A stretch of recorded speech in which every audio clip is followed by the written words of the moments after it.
Well, this is one of the things that I think differentiates happy and successful people from less happy and less successful people, and that's the ability to think about hard things in a positive way, I suppose. And a simple example, you can apply this to almost everything, but a simple example is something like exercise. Now, it's not that everyone has to exercise, but it's a nice tangible example that we can all relate to. And you know, the way that, so people that struggle with exercising regularly often focus on the short-term costs. It's painful, it's sweaty, it takes time, it's, you know, it can be uncomfortable, I'm going to hurt afterwards.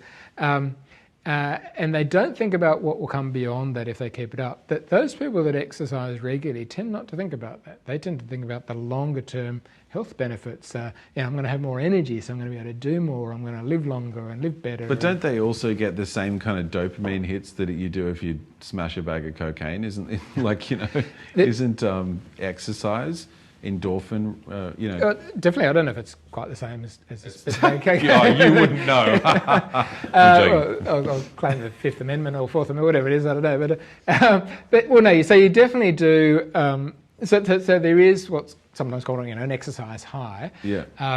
But you tend not to get that when you're starting out, though. So if you've never really exercised, or you're not very fit, you're going to have more pain than benefit. So making that jump is the first, or making that getting over that first hurdle of getting into it. Well, it's about, so coming back to the idea of framing, it's about thinking beyond the short term to the long. I mean, it's like if you're going to apply it to anything else, you apply it to financial wealth. You know, it's about, if I put aside.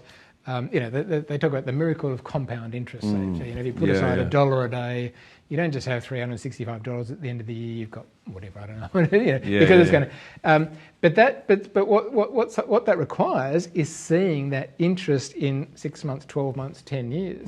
Not just saying I've got $1 I don't have to spend today. It's about saying I'm going to have $10 I'll have in 10 years' time. It's the same sort of thing, and again, you can apply it to almost everything that we can or could do to improve our lives requires that longer term outlook, I think. To check out the full interview, there'll be a link somewhere. I'm sure you'll figure it out. You're an adult, presumably.